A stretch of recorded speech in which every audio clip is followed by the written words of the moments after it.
And we're going live. It is 10 p.m. here on the East Coast and 7, 8 o'clock somewhere, 8 o'clock Central Time, 7 o'clock p.m. Eastern Standard Time on the West Coast. And who knows what time it is overseas, but glad to be on. Missed Monday's stream, but we've definitely got some great things to talk about today. And we're going to start today with some really interesting comments that were heard from Maxine Waters, the Federal Reserve Chairman Jerome Powell, as well as Congresswoman Presley. But before we do that, as always, as we're getting the stream ramped up and started, we're going to let a few people bounce on, see who we've got joining in, make sure our stream is strong. I do believe the stream should be relatively strong tonight. We shouldn't have any internet issues, any streaming issues, and so looking forward to getting this started. So anyhow, let me start going through some of the key topics that I wanted to discuss this evening. So we'll get into the comments from the Federal Reserve, from Maxine Waters, as well as from Congresswoman Presley. So let me open up here, make sure we're streaming okay. Hopefully we're not glitching or getting bounced offline or anything like that. So far, so good. Everything looks to be streaming very nicely. And I'm starting to see, there we go. All right, we've got some people bouncing on. My phone is always ahead. So this computer thing is driving me absolutely crazy. All right, so we've got XRP the Standard, first one in the room tonight, followed by XRP Carolina. We've got Pre-Pro Tuck, what's going on? Crypto Sifu, Robert Clark, what's going on, guys? So welcome everybody to tonight's stream. Definitely looking forward to some really in-depth conversation. Deciding, we'll see how the times go, but I think I'm going to keep that Sunday evening time slot to start doing an open mic night. I thought it went real well last time, kind of working through everything, and now, you know, if we can keep those going, we can definitely get some some good conversations. So yeah, VetPro for sure. Shell Gas is getting in, as many of the others. Really appreciate it, Robert Clark. And so part of what we're going to start with going through tonight was actually brought up by Mike G. I really appreciate you sending that over to me today. Was traveling most of today, meetings since early Monday morning, and it's just been like nonstop, and it's sometimes hard to really stay on top of exactly what's going on as much as you want to. So Aiden trading, what's up, man? Really good to see you here. For those of you that don't know Aiden, definitely highly recommend you check out his channel. He is the youngin' amongst us and lightning years ahead of so many at his age. I believe he's 14 years old. And it's got a really nice show, so you're doing a great job out there. Let me see what I want to go through. Let me see if I can open this up, and let's see what we can bounce through here. So, of course, things are going to delay. So before we dig into some of these great comments that we saw with in regards to the questioning between Maxine Waters and Federal Reserve Chairman Powell, and then on to Congresswoman Presley. I think it's also important that we focus on some of the things that are happening here, along the lines of mainstream adoption. And we're starting to see this trend. It's really happening. It seems like every day more and more is happening, and things are happening at a faster and faster clip. And so a couple things happened recently that really lend us to believe and really lend us to see the development in this space. So number one, this is on a smaller scale, a little bit limited in scale, but this is important all the same. This happened to be in, let me see if I can get this open. This was a newscast, Action 4 News. Hang on, these guys are driving me crazy with their pop-ups in Pittsburgh. So Action 4 News in Pittsburgh. There's a a chain of convenience stores there called Sheetz. And they have announced that they're actually putting Bitcoin ATMs in 6 of the Sheetz locations. Now, this wasn't on the typical CCN or Cointelegraph. This was on Pittsburgh's Action 4 News, reporting on the fact that they're putting Bitcoin ATMs in convenience stores. So if that doesn't, ring mainstream adoption, and that we're moving into this direction where even if it's mainstream recognition, that's really, really important. So things are really trending in the right direction. Now, with all of that, we also see more discussion on the global stage. We see more discussion on center stage when it comes with our politicians. And even if they're not necessarily mentioning Ripple or RippleNet, they're not mentioning XRP, they don't have to talk about Bitcoin. The fact is that they're talking about digital assets, and that's what we want to get into today. So before we do that, let me go to the stream here. So definitely really appreciate all of you guys, bouncing on here. Squinting, good to see you on. And so Gaming Crypto, as always. Let me see what we've got here. Let's see. Who said Sheetz? Oh, Crypto Seafood. Sheetz. I used to use their truck stops. Don't even know who they are, but that's awesome. I've read that article. Assume that's something up there in the Northeast, in that area. The first time I ever saw Wawa's was actually I think it was either in Philly or Pittsburgh. I think it was in Pittsburgh. Never saw a Wawa before then. And now there's Wawas absolutely everywhere in Florida. I mean, they're absolutely everywhere. It's insane, how they popped up all over the place. Whitefly 00, what's up? Good to see you on. So before we dig into topic, what I do want to do, as always, we're going to dig through to the top. First one on the stream gets a little bit of free XRP. So let me see if I've got you on here. XRP, the standard, is #1 on the stream. And we are going to shoot over using the XRP tip bot, because that is the prevalent source of how we actually send over XRP to anybody out there in the community. Now, I've got to find XRP, the standard. Now, if I can't find you, you might have to shoot over what your Twitter is in here, just so I can find you, to make sure I send it to the right person. Wildstar, good to see you on over here as well. Crypto Seafood, man, appreciate that. Really appreciate that. So, is it me, or does the air in crypto seem to be filling with static electricity? Man, static electricity or lightning, man, something's happening. I'll tell you what, it's definitely happening. So, anyhow, XRP, the standard, first one in. You throw in your Twitter into the chat, man, so I can shoot you some XRP when I see it. I just want to double check that I've got the right Twitter. So I inadvertently gave somebody else some Twitter gave somebody else on Twitter some XRP, and they're probably not even on XRP tip bots. So anyhow, all right, now, as mainstream adoption, again, we want to go back and we want to focus in on this excitement and this energy, like Crypto Sifu is saying. So another point here, which is great, because we saw, who brought up Shell? VetBro. So VetBro talking about Shell. Now, this is really important, right? So Shell gas. This is awesome. Now, Shell gas getting into blockchain. Shell gas getting into blockchain, for really, important. You don't want any more Twitter? Come on, how about some Yeti coin? So Shell gas is the 5th largest oil company in the world, based on this article on Forbes. They're stating that it's valued at $262 billion. Awesome.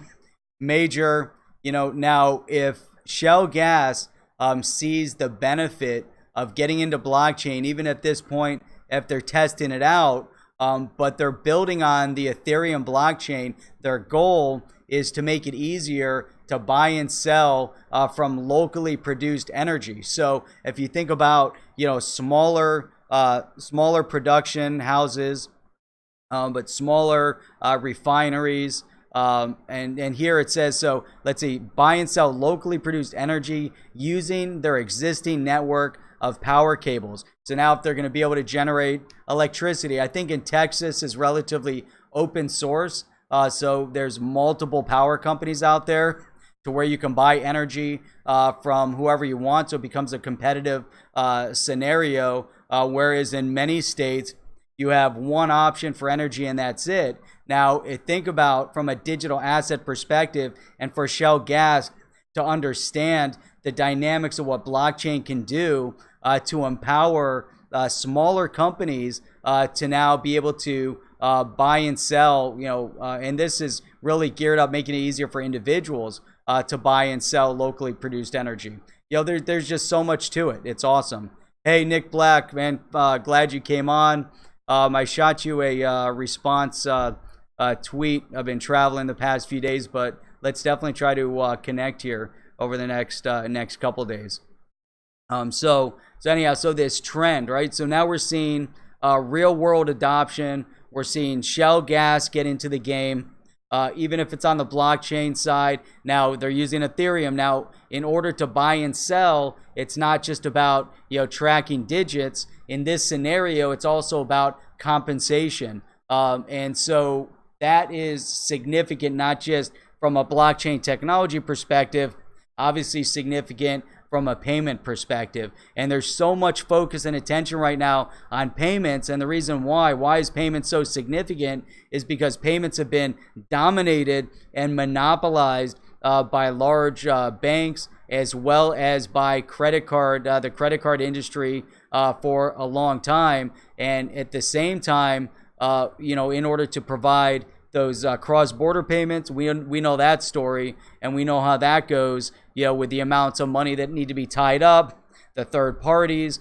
really the manipulation, a monopoly that's held via the communication in between different banks, in between large financial institutions by SWIFT. So now you pull that away, you pull it from the one, and now you give and you enable other companies to not only help and facilitate and create more competition in the space, which is healthy for everybody, but it's also doing so many great things for everybody, right? So we hear a lot about the leveling of the playing fields. So all of this is so important because of conversation that's been happening right now in governments worldwide, and in particular in questioning within the U.S. government right now, a lot of conversation that's on the floor that has to do with digital asset and has to do with the payment space. Now, I can't remember exactly what day it was or what stream it was. However, I was talking about Zimbabwe, and Zimbabwe trying to gain some form of independence of their currency, decided to move away from the U.S. dollar and try to reignite the Zimbabwe dollar, the Zimbabwe currencies. And now what we're seeing is that as they move away from the U.S. dollar, guess what happens? Now all of a sudden, there's this mad rush, this mad dash to start trading in Bitcoin instead of the U.S. dollar. So they basically make the U.S. dollar usage illegal on the streets. Now all of a sudden, the use and investment and need for Bitcoin has increased exponentially in a country like Zimbabwe, because they understand that they can't trust the indigenous banks, the central bank, the government. They can't trust the stability of that currency at all. So they need to put their money someplace where it's going to be safe, where it's going to be consistent. Even though there's major fluctuation even within Bitcoin, they understand that it's safer to put it in Bitcoin. If they can't put it in US dollar, it's safer in Bitcoin than it is in their local currency at this point. So these are things that are happening right now today on the global stage, and this is really significant. So Nick Black brings up the first SEC regulated ICO launches tomorrow morning, which is Blockstack, the STX tokens. I saw that. That's amazing.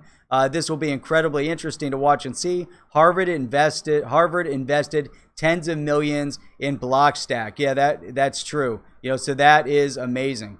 It's just amazing. The space is moving. Like Crypto Sifu said, there's electricity in the air right now in this space, and when the snowball hits, it's just gonna go so fast, that we're not gonna be able to stand in its way, and that's really a good thing, at the end of the day, So it takes time, but things are really beginning to heat up. So what is that, Hunnikus?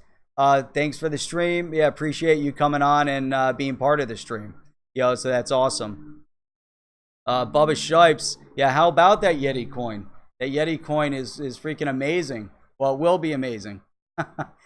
We all love that Yeti coin. I'm going all in that Yeti coin. Tell you what, Yeti coin has got it. All right, so let's go back to the topic at hand, because I think this is so poignant right now. We're talking about the payment space. We're talking about the electricity in the air. We're talking about just things heating up, and we're seeing the direction. We see the conversation.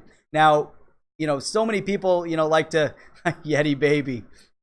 So many people like to read in between the lines. Now, when you hear a congresswoman coming out on the floor questioning the Federal Reserve chairman and using words and using terminology, I should say, utilizing terminology that is so aligned with the digital asset space, terminology that we've all heard multiple times in discussion when it comes to RippleNet, the RippleNet solution, or maybe it's the R3 solution utilizing Corda. The key is a payment structure in order to simplify, provide transparency and expediency of payments, and also reaching out to those that could be deemed the unbanked and provide a leveling of the playing fields. Now, we hear all of this. We've talked about all of this, and then all of a sudden now we're hearing it on center stage.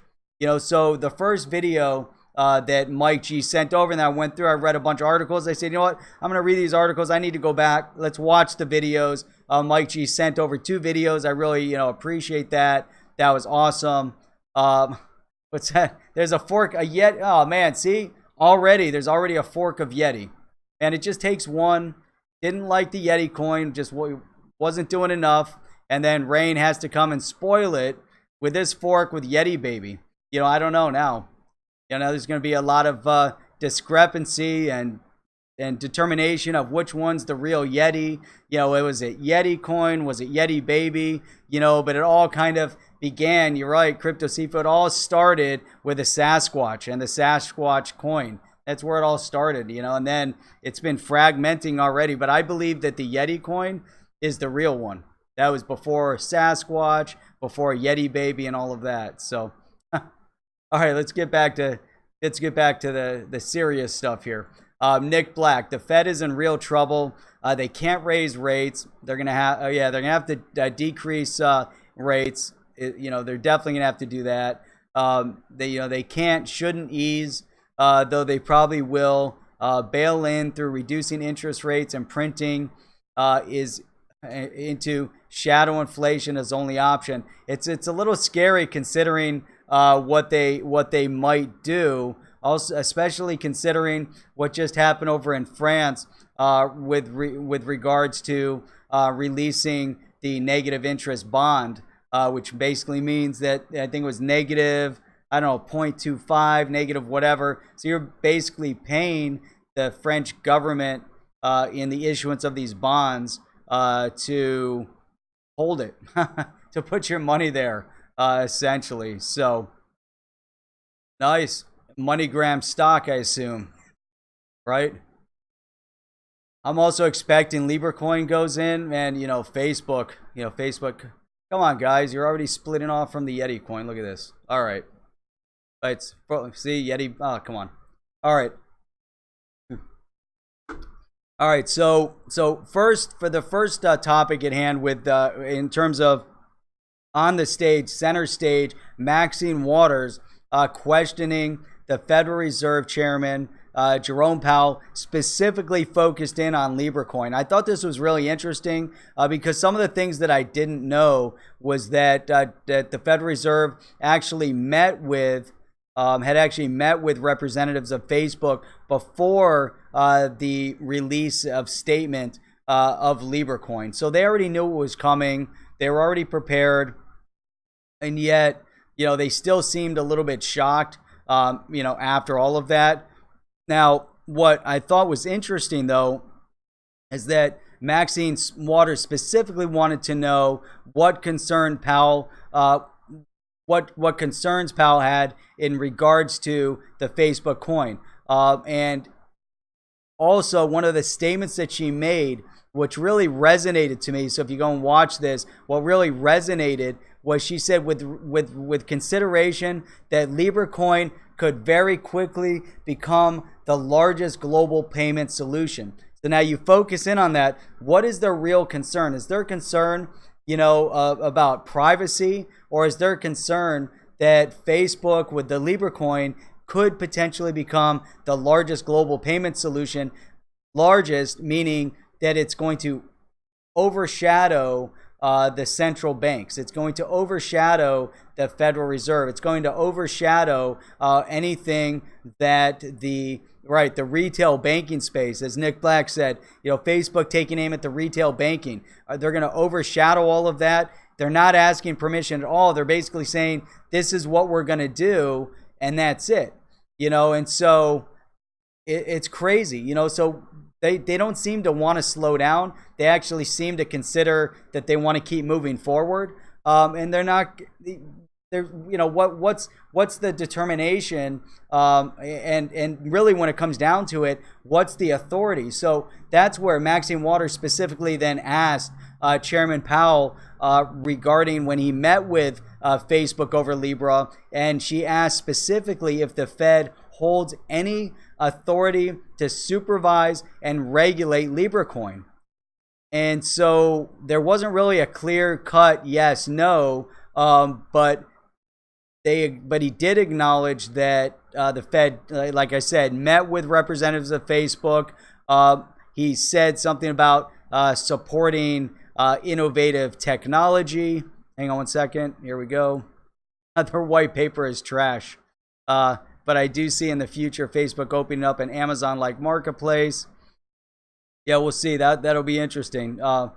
So then she goes on and actually, they were focusing in on Libra Coin raising concerns about privacy, money laundering, consumer protection, financial stability. But at the end of the day, what do they really care about? Do they care about money laundering? Do they care about privacy? Do they care about consumer protection? Or do they care about what they're losing in terms of their control over the payment space? And I think that's the bottom line. It's all about the payment space. It's all about the amounts of money that are being made. And it didn't really resonate during this first round of discussion of interview with Chairman Powell. It wasn't until Congresswoman Presley started to question him to where we got to see some really more of the truths unfolding. Now when it got down to here, so the Fed thinks that and this comes from Powell. So Powell, specifically stating that the Fed thinks that they need to be thoroughly investigated. They meaning Facebook. And so and this is all in coordination. So what Powell is talking about is a concerted coordination between the U.S. government, central banks, and governments around the world, coordinating over their concerns over what Facebook Libra Coin could mean on an international stage. So that's the significance. That's the focus. There's so much focus right now, not just on Calibra and Libra, or it's really, it's really bringing attention to digital assets as a whole, and we really haven't seen this kind of concern coming out of their mouths in a public way. They didn't really voice it when it came to RippleNet, the RippleNet solution. They haven't really, we have the likes of the Shermanator that bad mouths crypto on a regular basis within the Financial Services Committee. He's trying to get his little gang together to try to serve as a balancing act, but it's kind of crazy, just everything that's going on right now in that space is that their primary concern, it seems, is protecting these larger entities that have been lobbying them. And so when we get into, now we'll go down and talk about Congressman Presley, and I think she really brought out the primary concern, and it's the same exact concern that we focused in on as to why the Shermanator is so anti-digital asset. So let me just bounce back up here. You guys are throwing in some good comments. I want to make sure I see that. And Mike G did say, Libra hearing on the 16th. Yeah, that's coming up next week in front of the Senate. I think that is going to be definitely an interesting conversation that we see. So just real quick, any of you guys that if you haven't done so already, why don't you, if you can, throw up a thumbs up. That'll be awesome. We got 44 in the stream right now. Really appreciate everybody bouncing on and watching. If you're new to the stream, you like the stream, hit the subscribe. Make sure if you want to be notified every time we throw up a new video or stream or whatever, hit the bell notifier that's over there, and you'll be notified every time we go live. So, Carl Lewis is releasing the Estelle Getty coin. And just go with the Yeti coin. I don't know what the big problem is. And don't listen to Rain with his Yeti baby coin. That just doesn't make any sense. Nick Black here. Let's see. Jenny Smith. The world's going crypto. That's right. It's happening.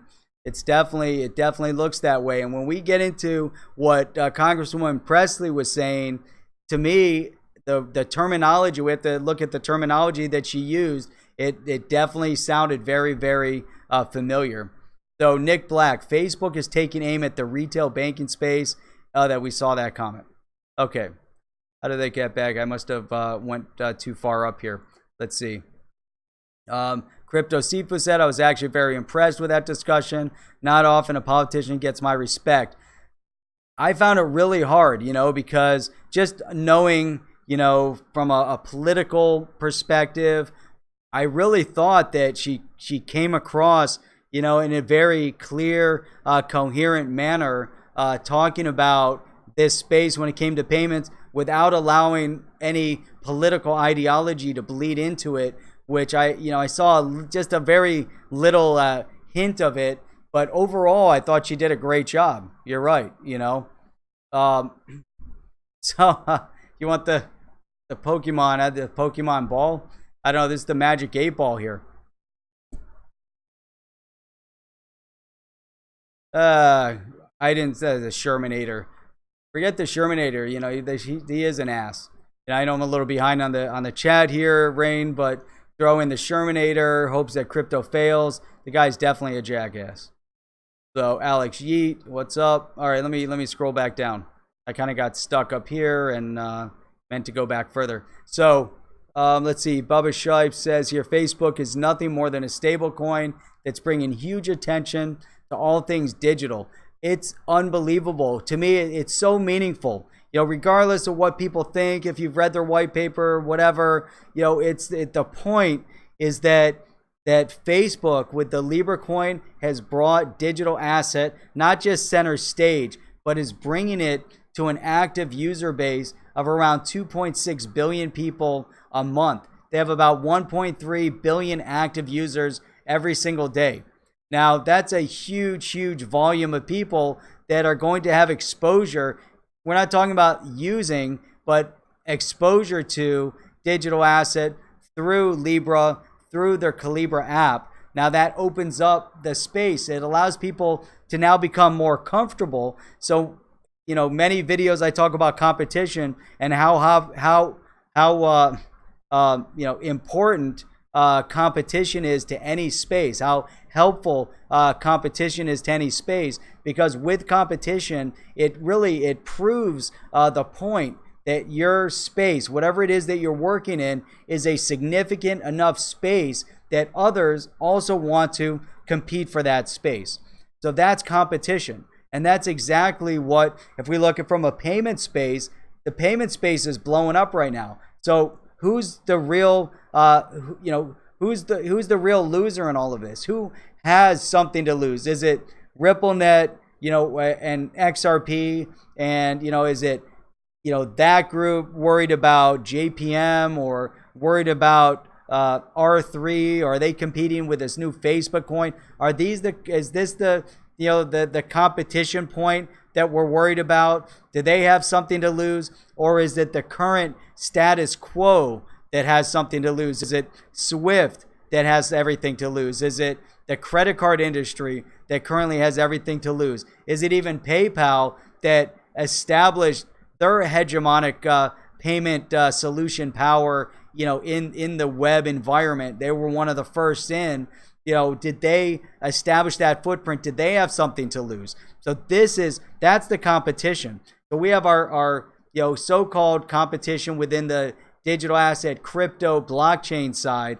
But every time you have a new one pop up, that just proves that what's happening on the crypto side, what's happening on the blockchain side is significant and important overall. So that's the development. And then we're going to see more of what goes on. So Nick Black, what's funny, the Fed isn't federal. It's not yet. It's not federal. It's not government. It's a non-government entity that somehow we've allowed them to control. We've got that kind of recognition here. Technically, all Powell can do is whine to Congress. Exactly. He can't do anything. And that's what we're going to get out of Presley's discussion with him, because he can't. He has no power. He has no authority. And that, I think, is really interesting. When they launder money, do they have to get it dry cleaned? Preferably pressed, Carl. Preferably pressed, and I believe that when they wash it, I don't think that they can run it through the dryer. I think they have to hang dry it. That's what I think. Let's see. XRP Gandhi. The middle class is going to be left in the dust. Warn your friends and family. Chances they'll think you're crazy. They do. Things are rapidly changing. So hang on. Sifu. Where's your competition? Competition drives the excellence necessary for success. Without competition, you get top heavy and make yourself vulnerable and irrelevant after a point, right? So Bubba Shipes, my girl Sophia at Hanson Robotics will teach the world all about blockchain. That's probably that's a good point. Huh. It's a little scary point. Let's see, the Fed. Okay, are we at the bottom of the chat now? No, there's still more. All right, I got stuck up here. Hang on, I am at the bottom. Awesome. Gold will bring down the Fed, gaming crypto. And there is a bill in Congress. Someone brought that up the other night. It's HR 2558. If you look it up, HR 2558, talking about attaching gold to the dollar. So it was really interesting. Go through and look at that when it's already been on the floor. It's sitting in committee since May. It'll probably die in committee and probably won't go anywhere at this point, but it has been proposed. So, all right, let's go here. All right, let's get into Presley, because this is where it's really important. Now, the first question out of the gate really had to do with the Faster Payments Task Force report from a couple years ago, from 3 years ago. So we're talking about 2016. There was a report. Now, in this conversation, what Chairman Powell says is that it was a 5-year plan. So since it was a 5-year plan and we're 3 years into it, you shouldn't expect us to have any solutions. So how insane is that? That's government mentality. Although, yes, the Fed's not government. That's bureaucratic mentality that we have 5 years, but we're not even worried about it at this point because we don't have anything to offer. Now, they wanted to have something efficient on the table by 2020. So this is interesting. So the first thing that Congresswoman Presley asked is pertaining to this report. Now, the report called for a faster payment system in the United States that's highly secure, transparent, and efficient, and they called to make that happen by 2020 in this report. Now, she said, will this happen? His response was basically, no, it's not going to happen. And oh, by the year, we have 5 years. So we're going to be 4 years into it. So I guess they're going to wait until 2021 to then say we need an extension because we didn't develop anything. And they won't develop anything. And that's really the key, is that the Fed, won't be able to do it. They're not going to do it. Now, she goes on to say that the task force concluded, and I think this is really significant here, they concluded that broad access to settlement services will help level the playing field. And thank you, Mike G, for pointing that out, because I may have missed that. I had to go back and rewatch it, but she specifically made that statement. Now, how interesting is that? She actually said that having a broad access to settlement services is going to help level the playing fields. Now, how many times have we heard level the playing fields? And who else has said level the playing fields?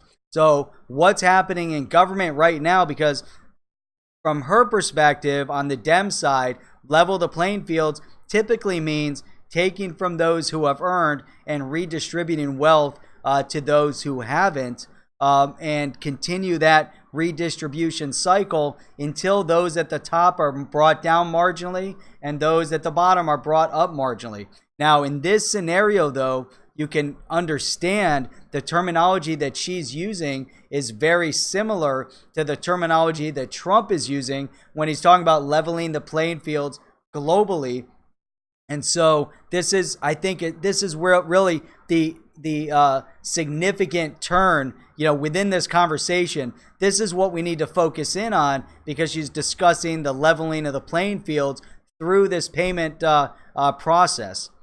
So she's using the terminology, and so then the terminology is being used correctly in this scenario. And then she goes on to say, enhance competition amongst the faster payment services. So that's what's going to happen. So she's moving this in kind of a direction that, having broad access to settlement services, we're going to have a leveling of the playing fields, and we're also going to have competition among the faster payment services to provide better service to the people. Now, this also sounds very familiar because, competition like R3, like RippleNet, like Libra Coin. And so she then goes on, and because this is the turn here, she then goes on and asks if the Fed believes that all Americans should have access to faster and more secure payments. She's asking Jerome Powell, Federal Reserve Chairman Powell, if he believes that Americans should have access to it. Now, he just told us that there's delays and he's not concerned about it because that report gave them 5 years. Now, if you were really concerned about it, you wanted to make something happen, you would think, okay, private sector, we want a solution, we want to make it better, we know there's competition, we want to be first out, let's make it happen, let's get it out there within 6 months to a year, whatever. Federal Reserve, no, don't worry about it, let's wait, we can wait for 5 years to think about it. But his response, though, was yes. So I thought that was, really, really interesting, for him to respond back and say, yes, he does believe that Americans should have access to faster and more secure payments. So that's definitely interesting that he would come out and say that. But yet overall, we see that, the Fed, the central banks, the government, the way Maxine Waters talked about it, the way others talk about it, the way other governments around the world are talking about it, the way central banks around the world are talking about it, they're terrified of Libra Coin. They're terrified of the fact that they can't control it. They're terrified of the fact that they really don't have full authority over what Libra Coin is doing. They have some authority, but they don't have full authority over it. And I think, that is really, an interesting twist in this entire dynamic. And Tom Akers brings it up right now. They don't really control the payment systems, right? So that's interesting. They don't have full control over it. Bubba Shipes. And I have to correct myself. The DTC is owned by Seed & Co., not the Fed. Okay, nice correction. Thank you for that. Now, with all of these entities, they do seem to be doing their best to either undermine or delay the regulatory clarity of the digital asset space, of the blockchain space, of cryptocurrency, whatever it might be. They are delaying regulatory clarity, which brings about mainstream adoption. However, the more they delay it, the more other governments, and we're talking about in the U.S., there are other countries, India, what they're trying to do over in the U.K. right now, spreading some of the FUD. We talked about that last time. There is, a lot of that happening. So we have to keep it really, understand that they're trying to do their part, although they have identified they really don't have full authority to stop them. And then Facebook realized that. Facebook's like, hey, you know what? We're not creating, we're going to keep doing what we're doing. We're moving forward. And it looks like, as they continue to move forward like that, what are they going to do? How are they going to stop them? That's what's interesting. There's leverage in that Facebook wants to continue. Facebook does, but they're moving Calibra and Libra Coin. The Libra Coin organization, the structure is going to be outside of the United States. But the one thing, and this was an article that came up last time that I brought up as to why is it's so difficult in the U.S. for them to go after a Libra Coin, go after a Facebook, try to shut them down. Can they create some form of regulation? But they're bound by constitutional rights. They're bound by, freedom of speech. They're bound by, certain things that the government has difficulty in trying to shut them down. They can attempt to do little things. Antitrust violation. They went after Microsoft a number of years ago, which was the pinprick, and I've talked about this before. It's the pinprick in the bubble that sent the high-tech market in a downward spiral for a while, going after Microsoft for antitrust violation by installing the Internet Explorer on every computer. Went out with their software, and they forced everyone to put it on there, and they said it was an antitrust violation and blah, blah, blah, whatever. So now they're coming after Facebook and Amazon and Google and everybody else. It's going to be a hell of a battle. If they want that battle, which is going to be interesting, if the government does take up that rallying cry, it's going to be very, very destructive to the economy.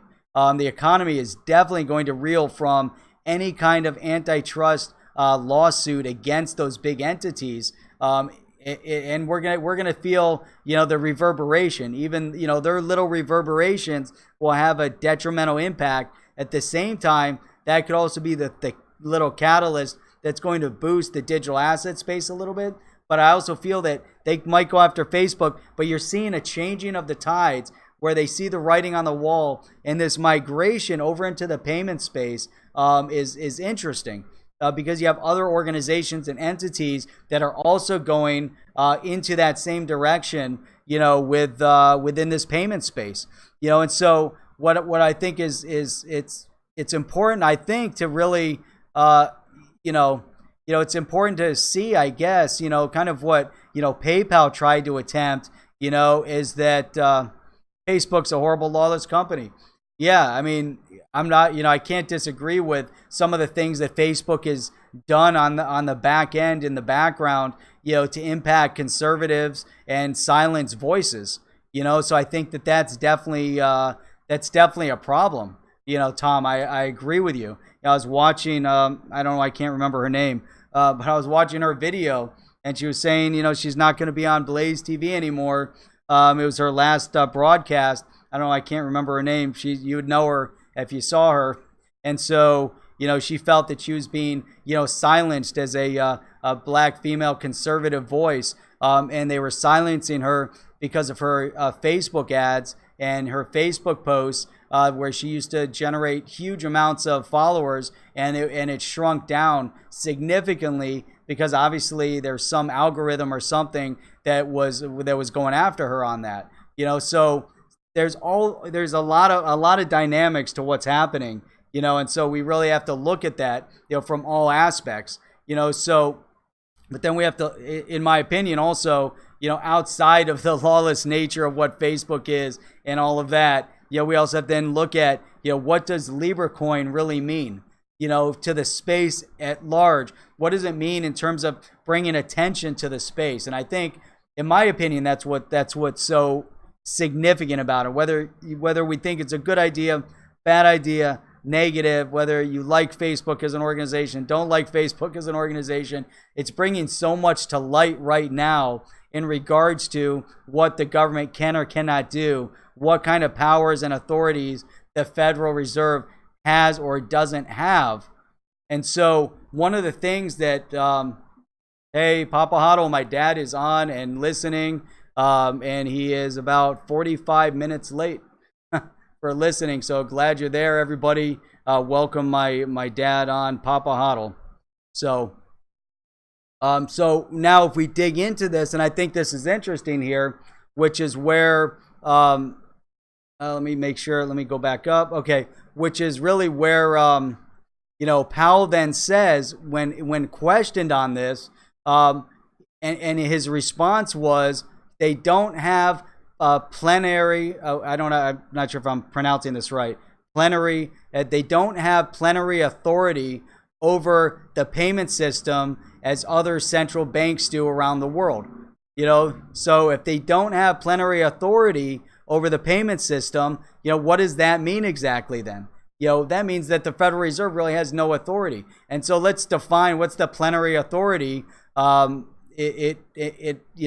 short, in brief, if you take this off of an online search to make sure we get the right definition, power that is wide-ranging, broadly construed, and often limitless for all practical purposes. So then the answer is no, the Federal Reserve does not have any form of plenary authority over the payment system.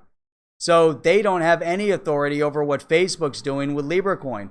So basically, someone set it up, earlier, that all they can really do is come and complain in front of Congress, and that's really it. And that's what they're doing. They're in front of Congress and they're being, and that's it. That's all they can do. Now Maxine Waters. So this is what's interesting. So now we have Congresswoman Presley going through the questioning, right? Then we identify that Powell makes that statement: the Federal Reserve does not have authority, and that's the key.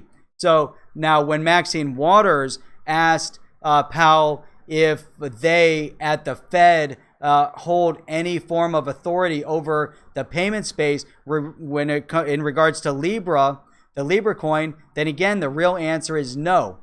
So they don't. So although it was kind of sidestepped and ignored, they do not have any form of authority over Libra coin. Now, that's amazing, right? So now things are coming to light. Now we really get it. And so now she goes a step further, and you have to commend her for this. It's amazing, right? So I was really shocked watching this. She kept very level-headed. Her focus, again, utilizing the terminology that we would anticipate someone that is pro-digital asset space, because pro a RippleNet, pro an R3, pro a mechanism to bring this faster payment solution to the people. Hey, Spanish Fly, what's up? Glad to see you on. And XRP and Angel Connie, glad to see you on as well. I didn't get a chance to say anything before. So this is amazing right here, because we know where the Shermanator stands on this. We know why the Shermanator is so anti-digital asset. But Ayanna, Congresswoman Presley comes out specifically and asks Powell if the Fed has had any pushback to faster payment, in particular from the credit card industry And then she goes on also and talks about others like from Libra Coin. But in particular, she singles out the credit card industry. Has there been any pushback to the Fed from the credit card industry? We know that the Shermanator got pushed back because we know one of his biggest lobbyists comes from the credit card industry. So we know why he's extremely anti-crypto in a high-tech state, and the guy is completely oblivious to technology. So that's pretty interesting. And then we have, Mike G, that's awesome. You're right. She also asked if the president fires you, and basically asks you to leave, will you leave? And he says no. This is Powell. This is the Federal Reserve Chairman Powell says that if President Trump fires him, he's not going to leave. I mean, the audacity, it's unbelievable. So, you kind of know where this guy's mindset is. He looked a bit nervous on the interview as well, but Congresswoman Presley really, drilled in. It's amazing. So when she asked if the Fed has had any pushback to faster payment, he didn't say no. This is interesting. So he didn't say no, the Federal Reserve has not had any pushback. His response was that he personally didn't have any pushback to the faster payment from the credit card industry. Sorry. So I think that's interesting. So again, you read into the terminology of it, and he's kind of skipping over that point. Now, it got really dry all of a sudden. Maybe he did, Bubba Shipes. Maybe he did. So he didn't personally respond or personally get pushback, but what he said was that they want business to fight for their own well-being. So he didn't get the pushback, but in his mind, he thinks that the businesses need to fight for themselves. So basically, the credit card industry needs to fight the fight for themselves and give their own pushback in one way or another. Got super dry. So, I mean, it's amazing. The questions that she asked him were so spot on and so perfect.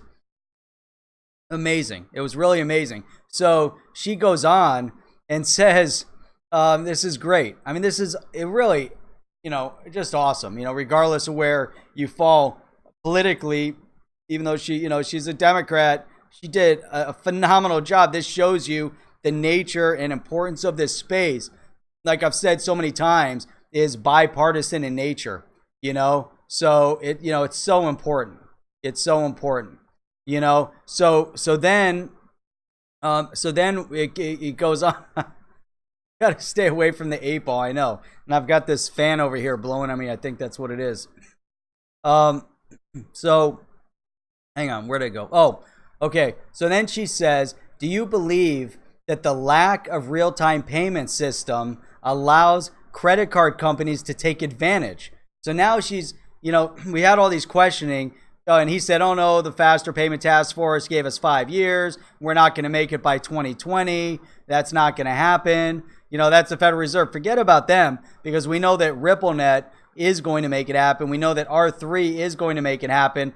And with or without them, Libra Coin wants to, make it happen.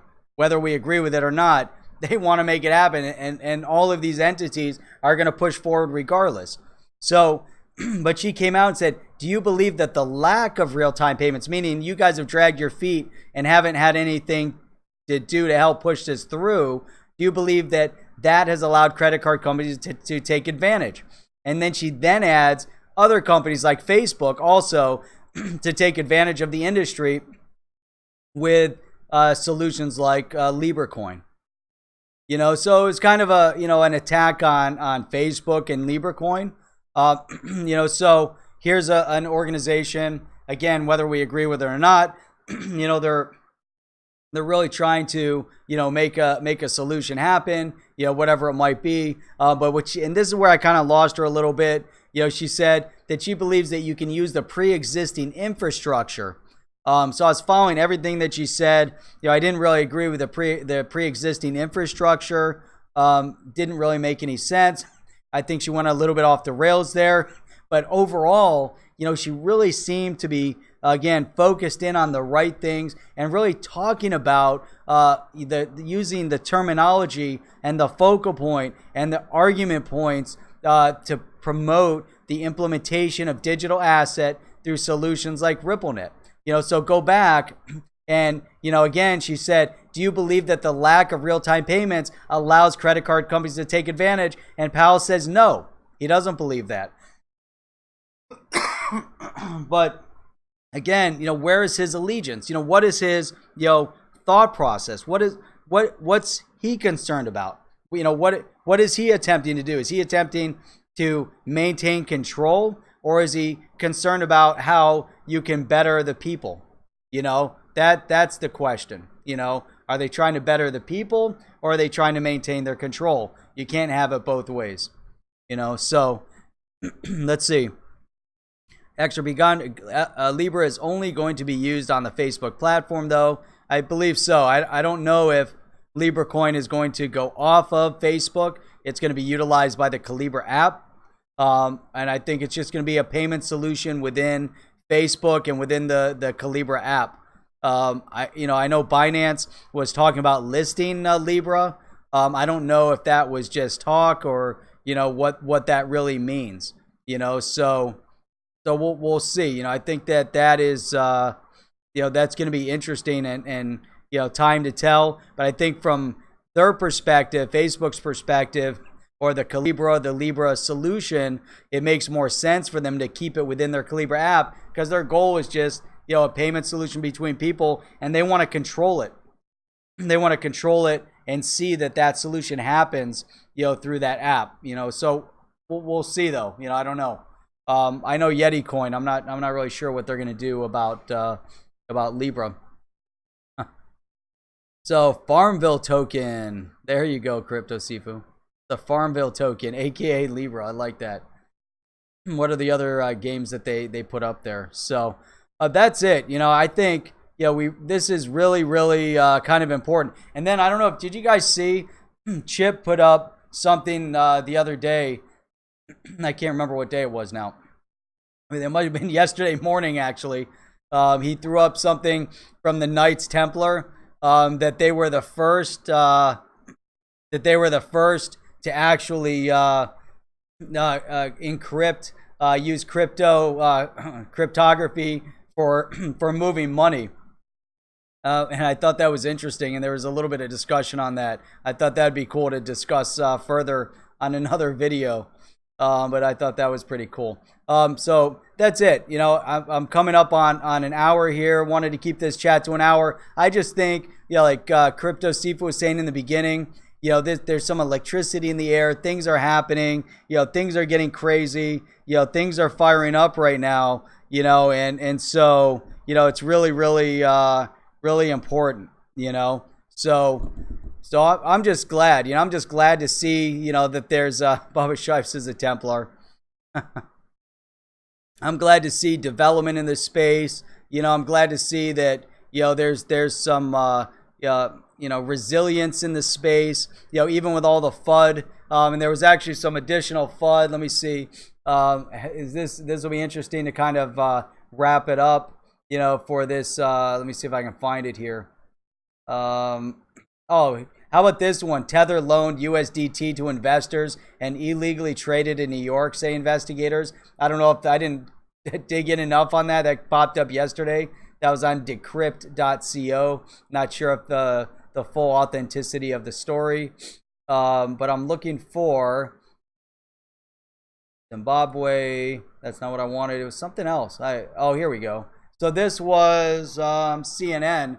And this had to do with fluctuation of Bitcoin price. So obviously, with all positives, there has to be the pro side of it, where you're starting to see the mainstream, and then you have to have this backlash, coming from CNN and others. Bitcoin is more volatile than ever, from 14,000 to 9,600 and back to 12. Obviously, there was a bit of volatility. They focus on this tiny little narrow you know, emphasis, and that's what they're talking about, you know. And so it's kind of crazy that, you know, they want to talk about this. The whipsaw. Bitcoin price have been whipsawed during the past few weeks, surging to nearly 14,000 in June, to 9,600 and back to 12. You know, what's driving this breakneck volatility? And so they get into the article, and I think actually, you know, then they get into Facebook validating cryptocurrency. They talk about that. Interesting article overall. I just think it's just funny how they come out, you know, and they're just so narrowly focused in parts of what they're talking about, you know, and trying to look at, you know, what it means, you know, overall. You know, there's so much more to it, you know. So, all right, let's see here. Tether Pump, XRP Gandhi. Everyone's in Tether, right? Tether, the first stable coin. Let's see. Rain, Knights of Templar go deep. Always an awesome topic. I think so too, Crypto C5. I was telling Chip that would be an awesome one to talk about and dig in a little bit further on that, based on what they were doing for banking and everything else. It was really, really cool. Let's see. All right. Oh, yeah. All right. So anyhow, in an hour here. Appreciate everybody being on. I'm out of here. We will be back. The HODL Report, Saturday morning, 8 a.m. Eastern Standard Time. Open mic night. Come back and check out open mic night on Sunday at 8:30. We'll be doing that 8:30 p.m. Open mic night. Come on in. I'll have multiple people on. We'll get the mic going. We'll get people logged in. Call in with the phone so you can all log in. That'll be fantastic. Definitely looking forward to that. And then let's see, we've got Rain. Are you going to be streaming again on Friday night? So Friday night, 10 p.m. with Rain, you know, before he's out. So let's see if we'll see Rain on Friday night. If not, again, I'll check you guys out 8 a.m. Saturday morning, and then 8:30 p.m. Eastern Standard Time Sunday for open mic night. With that, I'm out of here. It was great having you guys on. Thank you for the awesome comments. And that's it. Let us sign out. See ya.